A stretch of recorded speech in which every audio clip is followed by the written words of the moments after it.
Rudy Giuliani breaks some interesting news about President Trump's payoff to Stormy Daniels. Hillary Clinton finally stumbles on a true statement accidentally. And Democrats are actually having some problems in the polls. I'm Ben Shapiro. This is The Ben Shapiro Show.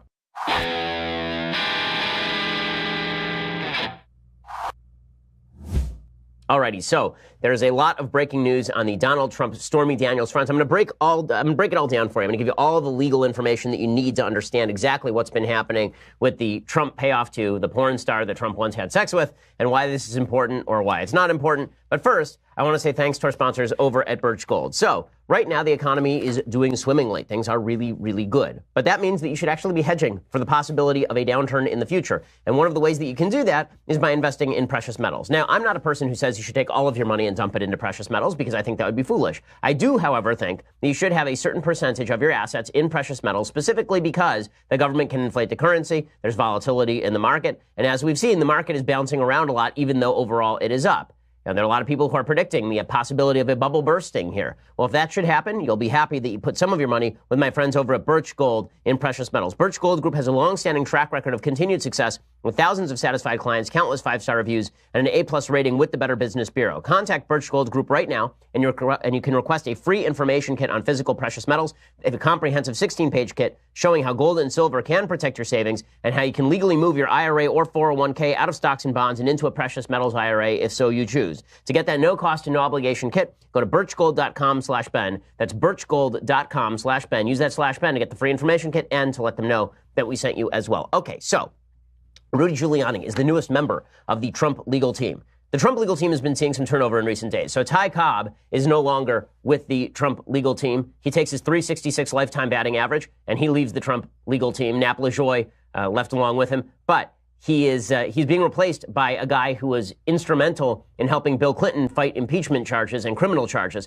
So there is an upgrade, I think, in the legal house for President Trump. But then Rudy Giuliani goes on TV.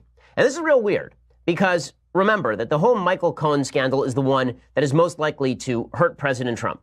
Right? The Trump-Russia collusion stuff, I really don't think that's going anywhere. I think that it's very unlikely that Special Counsel Robert Mueller has any serious information that links President Trump to collusion with Russia over the election. I think a lot of the talk about obstruction is going to be very, very difficult to prove. It's more of a political matter than it is a criminal matter. So I really doubt that Robert Mueller has the goods on President Trump. And when I say really doubt, I mean I would be astonished if he has the legal goods on President Trump, which is why he wants to interview President Trump, because he wants Trump to fall into a perjury trap. He wants President Trump to lie to him or fib to him or make a mistake that reveals something to him. So that means that if the real threat is not Robert Mueller to the Trump administration legally, then the real threat is from Michael Cohen. So remember, Michael Cohen is the president's personal lawyer, and his offices a couple of weeks ago were raided by the FBI. Now, the rationale for that raid was supposedly that the FBI was looking for proof of campaign finance violations in the Stormy Daniels payoff. The going legal theory was this. Michael Cohen had given $130,000 to Stormy Daniels to shut her up about an affair she had with Trump back in 2006. It was right before the election. And Trump said he knew nothing about it. So the legal theory was that Michael Cohen had made an in-kind contribution to the Trump campaign. That the reason that he paid Stormy Daniels to shut up is because it was the very end of the campaign and he wanted to protect his friend. And so therefore he paid off Stormy Daniels. And this was a campaign payment, essentially, a contribution that passes the $2,700 maximum amount that you're allowed to give. And so Michael Cohen had violated campaign finance law. Now, if Trump had said, listen, I paid for it myself, then you wouldn't have violated that particular campaign finance law because Trump is allowed to spend as much on his own election as he wants. Trump ended up spending something like $66 million in the last election cycle on his own elect effort. So if he had said, listen, I paid off Stormy Daniels and that was my thing and I'm allowed to do that, that would have been totally fine. So Michael Cohen was sort of on the hook in terms of the in-kind contribution question. But if Trump had paid for the thing directly and then revealed that to the FEC, that would have been no problem. Which raises a second question. Did Trump pay for it? And if Trump did pay for it, does that get Michael Cohen off the hook? Or does it sort of shift the blame from Cohen to Trump? So here's what Rudy Giuliani said. We'll talk about what Rudy Giuliani said last night. Giuliani is, of course, a new member of the Trump legal team. And we'll talk about what Rudy Giuliani said last night that was different and stunning and new. And then we'll talk about the legal ramifications of what he said. So he was on with Sean Hannity, and he said publicly that President Trump had reimbursed Michael Cohen for the Stormy Daniels payoff, which is new. Because remember, flashback, Trump was asked directly by the media about whether he knew about the payoff to Stormy Daniels. This is clip 4, and he said no. Do you know about the $130,000 payment to Stormy Daniels? And he says no. It's hard to hear him there, but he says no. So Giuliani says basically that's not true. Trump paid off Stormy Daniels via Michael Cohen. He at least reimbursed Michael Cohen. Now, there's a little bit of wiggle room here, but it's kind of hard to believe. The wiggle room here would be that Trump gave a bunch of money to Michael Cohen, not knowing what Michael Cohen was using the money for because he's just that kind of a dude. No. I mean, I don't buy it. I just don't think that passes the smell test. But here's Rudy Giuliani explaining. I knew how much money Donald Trump put into that campaign. I said, $130,000. He's going to do a couple of checks for $130,000. When I heard Cohen's retainer of $35,000 when he was doing no work for the president, I said, but that's how he's repaying. That's how he's repaying it, with a little profit and a little margin for paying taxes. Okay, so the idea here is that Trump reimbursed Michael Cohen in the months after the payoff. Okay, now that could actually be a problem. Giuliani then continued, and he tried to backpedal. So he tried to say, listen, Trump paid, but he didn't know what he was paying for. So Michael Cohen he has sort of a slush fund, and he used it for what he wants to use it for. So according to John Roberts over at Fox News, Giuliani said that while Donald Trump reimbursed Cohen for the $130,000 Stormy Daniels payment, president didn't know what the money was used for. Giuliani says Cohen merely told the president he had expenses for which the president reimbursed him. Maybe. I kind of doubt it. The White House obviously is in a little bit of chaos over this because they're not sure what legal strategy Giuliani and Trump are running together. Folks at the White House seem to be out of the loop. The White House was asked about this last night, and here's what they had to say. We've addressed this many times. Sarah has done that from the podium. I've done it on many shows. Raj has done it as well. But what I can tell you about this instance is it is ongoing legislation. We have nothing to say about it. The president has outside counsel, and that's what I'd have to refer you to. Okay, so they say it's ongoing litigation. The problem is that it was ongoing litigation when Giuliani talked about it publicly. So it's very weird that Giuliani is out there talking about this publicly. So what exactly does all of this mean? So there are three ways in which you could theoretically violate campaign finance law in this situation. Way number one is that Michael Cohen gives an in-kind contribution to Trump by giving Stormy Daniels $130,000. In this case, the violation is Michael Cohen's, right? He's as a good friend, going above and beyond what you're allowed to do in the middle of a campaign. Now, Cohen's defense on this would be, listen, I'm friends with Trump. I pay off his floozies all the time. This had nothing to do with the campaign. It's a little bit difficult to say that because Rudy Giuliani then came out and he actually said publicly that President Trump had wanted this done because it was October and this story shouldn't have broken right before the election. So Giuliani is not doing the president any favors by running his mouth. But the original problem here was Michael Cohen's problem, not Trump's. The original problem here was that Michael Cohen might have violated campaign finance law by giving too much money to the campaign, even if you considered that a campaign contribution, which it may or may not have been. Okay, now Trump steps in and he says, no, it was me, right? I paid off Michael Cohen. So it's not Cohen on the line anymore. Now it's me on the line. Well, yes and no. So there's two ways to read the law. Way number one is to say, okay, Michael Cohen was basically just a cutout. Trump was paying Stormy Daniels. Trump's allowed to pay Stormy Daniels, but this puts Trump in a little bit of hot water because he didn't report the contribution to his own campaign to the FEC. Right? So Trump, theoretically, if he had paid, let's say there'd been no Michael Cohen. He just paid Stormy Daniels $130,000 to shut up before the election and then not reported that to the FEC. Would that be a campaign finance violation? So maybe yes, maybe no. The case for yes is that it's right before the election. It's a payoff that's meant to shut somebody up right before the election. It sounds like it's a payoff to shut somebody up right before the election. Campaign finance contribution, right? Trump financed his own campaign, and so he should have reported it. The counter is Trump pays people off all the time, exactly as the counter would have been for Michael Cohen. Okay, so that's possibility number one right now in terms of campaign finance violations for Trump. Possibility number two is that Michael Cohen is not actually off the hook.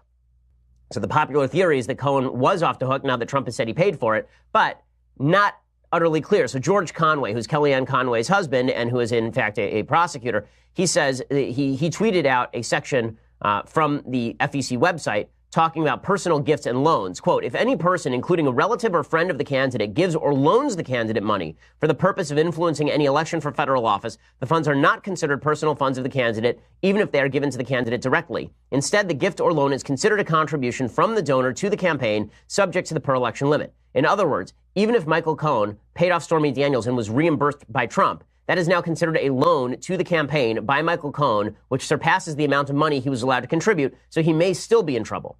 He still may have made an unlawful campaign contribution to President Trump. Now, all of this sounds like it should be secondary to the major issue, which is that the President of the United States was paying off a porn star in the middle of the election cycle and then lying about it to the American public for months.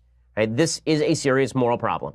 Okay, but this is not going to damage Trump in any way, realistically speaking, because everybody knows what Trump is. So it's funny. The left today, they're saying, well, you know, why isn't the right turning on Trump?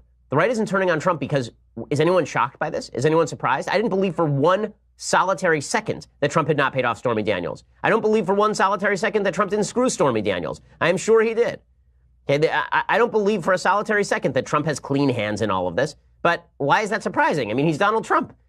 This goes to my strong markets efficiency theorem about President Trump, which is that President Trump, everything is priced in. All the garbage, all the nonsense, all of it is priced in. So if Trump's at 49% in the approval ratings right now, and he's somewhere in the 40s, all of this is priced in. None of this is really going to damage him in any serious way, just as the Monica Lewinsky scandal only damaged President Clinton a little bit because everybody already knew that Bill Clinton was scum with women. So this is not a real shock at all. But nonetheless, the media are treating this like a major revelation because, in fact, it is a serious problem for law, right? I mean, there could actually be a prosecution on the basis of this for campaign finance violations, although the predicate for such prosecutions is pretty slim. Right? Remember, John Edwards was prosecuted for something very similar after he did the same thing in 2008 election cycle. If you recall, John Edwards had a mistress. He impregnated his mistress, and then he had his donors give $1 million to shut her up. He was prosecuted on 6 counts federally. There's a hung jury, and then the charges were dropped. Presumably, this would be a very, very similar case, although it's for a lot less money. And if you're talking about people violating the extent of the campaign finance regulations, Barack Obama raised like $2 million through illegal donations in 2008, and he was never prosecuted under any semblance of the law. So while everybody on the left is suggesting this is the downfall of Trump, I really highly doubt that. I have a little more to say on this, but first I want to talk about Dollar Shave Club. So our friends at Dollar Shave Club make the best products for your bathroom. Your bathroom has a lot of junk lying around. You got old razors, and they're all rusty, and it's just... your bathroom's gross. That's why you ought to clean it out, and you ought to get just Dollar Shave Club products. So Dollar Shave Club is more than just razors. It's better than shopping in a store. They have razors, shave butter, shampoo, body wash, toothpaste. They're amazing butt wipes. Everything you need to look, smell, and feel your best. I get that amazing, high-quality shave every morning with the Dollar Shave Club Executive Razor right here under the jawline. It is the best razor that I have used. And they have Dr. Carver's shave butter, which goes on clear so you're not slicing your own jugular. And since DSC delivers everything to you, you don't have to set foot in a store, which is great. For those dudes who have girlfriends who are married, let me tell you, when your wife can't load up the shopping list with a bunch of stuff for you to get because you're not going to the store in the first place, great way to avoid responsibility. So Dollar Shave Club can make that happen for you. Clean up your bathroom and your morning routine. Join Dollar Shave Club today, and for just $5 with free shipping, you get that 6-blade executive razor plus trial sizes of shave butter, body cleanser, and the One Wipe Charlies. Then you can keep the blades coming for just a few bucks more per month. Get yours at dollarshaveclub.com/Ben. Again, use that /Ben so they know we sent you. It's dollarshaveclub.com/Ben, and you get for $5 that 6-blade executive razor, the entire package, and then keep the blades coming for a few more bucks a month. Really convenient. dollarshaveclub.com/Ben. So the White House is apparently in a little bit of chaos over all of what Giuliani has had to say. So according to Politico, Giuliani joined Trump's legal team with a mandate to quickly and aggressively stamp out the various investigations dogging the presidency. Instead, he's causing new migraines for the White House. Giuliani appeared to stun Fox News host Sean Hannity on Wednesday night by revealing that Trump reimbursed his personal lawyer, Michael Cohen, for $130,000 payment Cohen had made to the porn actress Stormy Daniels for silence about an alleged affair. The statement, along with Giuliani's comment that Trump didn't know about the general arrangements of the payment, appeared to contradict the president's denial of any knowledge of the deal. Now, the difference here, of course, is that President Clinton committed perjury. Trump may have lied, but he didn't commit perjury because he wasn't in any testimony, right? He wasn't testifying before Congress. He hadn't talked to the FBI yet. Just another reason why you should not have the president speaking to Robert Mueller and the FBI. If you do, the chances that he fibs, at least a little bit, are 197% out of a possible 100%.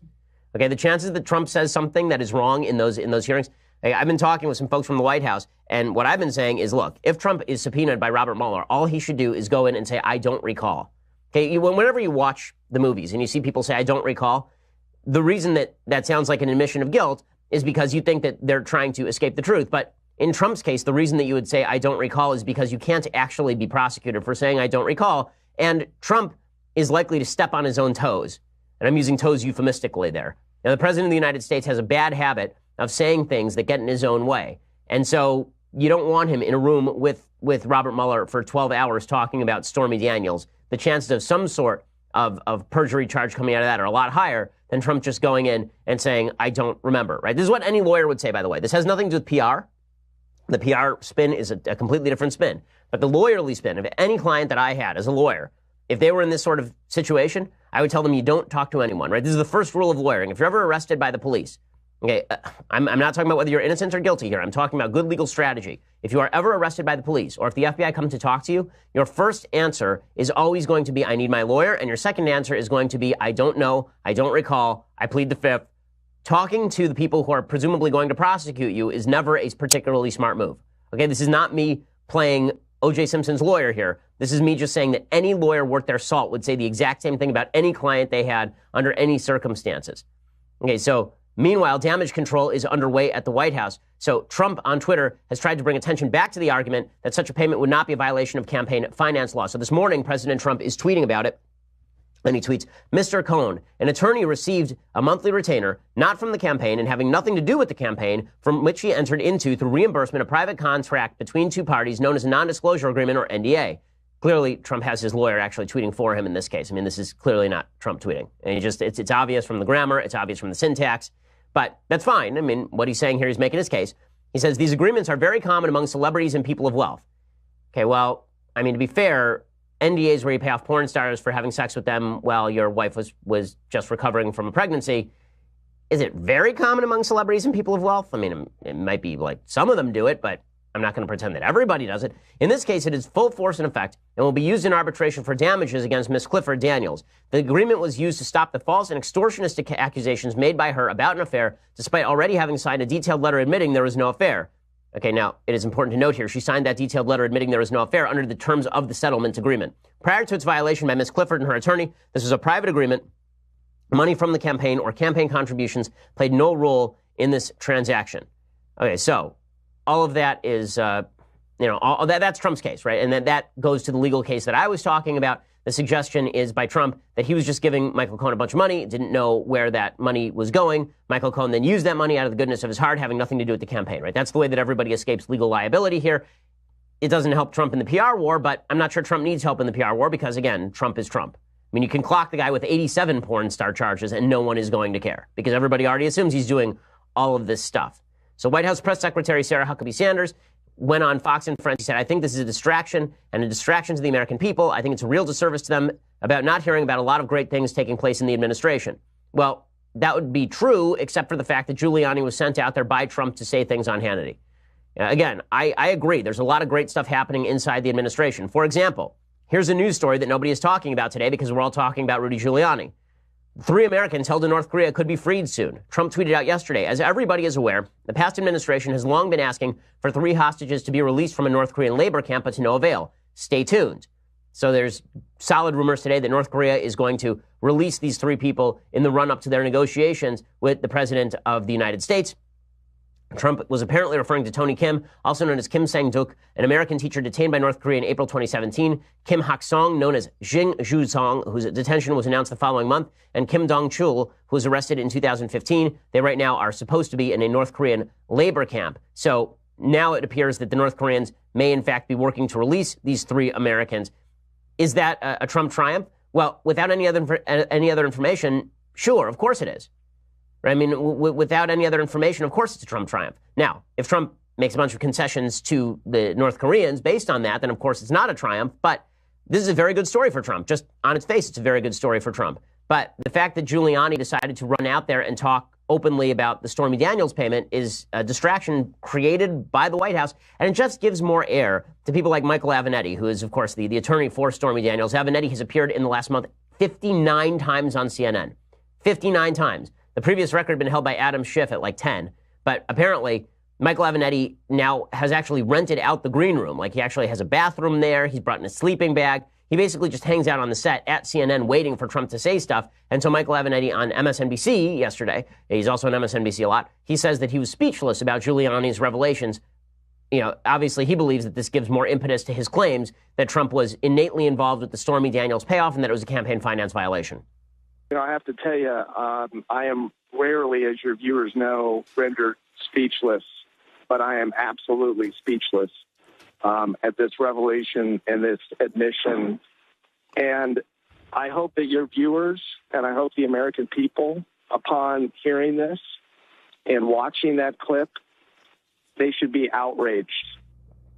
Okay, I'm not sure why they should be outraged except for the fact that Trump lied. But again, is anyone shocked by the fact that Trump lied about sex? Like, again, do I think it's bad? Yes. You know, it's so funny. We're now repeating the exact arguments from the 90s. So The Democrats used to say in the 90s about President Clinton's sexual peccadillos, well, it's just about sex. And then Republicans would say, no, it's about lying. And the Democrats would say, well, everybody lies about sex. Well, now just reverse the parties and you have the exact same argument being made. Right? Republicans saying it's just about sex, and Democrats saying, well, no, he lied about the sex. And Republicans are saying, well, everybody lies about the sex. Okay, here's the reality. Not everybody lies about the sex. Trump is not good when it comes to women. He's a very immoral man when it comes to his treatment of women in his personal life. He has been for 40 years. Okay, that's nothing new. But that's the point. It's nothing new. Okay, end of story. So is that going to have any serious impact on him politically? Probably not, unless something criminal is on the back of this, which I seriously doubt, because I don't think that the case is quite solid enough. Now, meanwhile, Rudy Giuliani wasn't just talking about that. Rudy Giuliani seems to be setting up the possibility that President Trump is going to fire Rod Rosenstein, the Deputy Attorney General, and then fire Robert Mueller along with him. I don't think that Trump is going to do that. I don't think Trump should do that. But Rudy Giuliani is speaking in rather militant tones about Robert Mueller. It's pretty amazing, actually. Here's Giuliani yesterday saying that, well, first of all, Rudy Giuliani did say that Robert Mueller was obviously trying to trap Trump into perjury. And then he was trying to say that Trump fired Comey over his failure to clear Trump over Russia. This, of course, is my theory all along. The reason that Giuliani talking about all of this being not particularly useful is because all of this is going to come out in the wash. I really believe that if the administration just sits, and they just sit and they wait, and they don't try to force things, that Mueller has no evidence that Trump fired James Comey to cover anything up, because Trump wasn't actually trying to cover anything up. And this has been my contention all along. The reason that Trump fired James Comey is because he was pissed that James Comey wouldn't clear him on Russia. And I don't mean that he wouldn't shut down the investigation, but that he wouldn't say publicly that Trump wasn't under investigation. Trump has basically said as much. Well, Giuliani reiterated that last night. He fired Comey because Comey would not, among other things, say that he wasn't a target of the investigation. He's entitled to that. Hillary Clinton got that. And he couldn't get that. So he fired him, and he said, I'm free of this guy. And he went on Lester Holt. Lester Holt's interview was as good as anybody could do, better than I think any of the people around Mueller could have done. And Lester Holt asked him, why'd you do it? He said, I did it because I felt that I had to explain to the American people their president was not the target of the investigation. Okay, now that is obviously true, what Giuliani is saying here, but rehashing this entire case, you could see this easily as President Trump sending Giuliani out there to make the case that there's nothing for Mueller to find, so we ought to fire Mueller. And Giuliani went further than this. He said James Comey is a liar. He called him a pervert, which is really interesting. So here's Giuliani going after James Comey hammer and tongs. I know James Comey. I know the president. Sorry, Jim, you're a liar, a disgraceful liar. Every FBI agent in America has his head down because of you. Well, he lied about his conversation with McCabe. He knew all of McCabe's conflicts. McCabe should testify against him. He lied about his conversations with the president.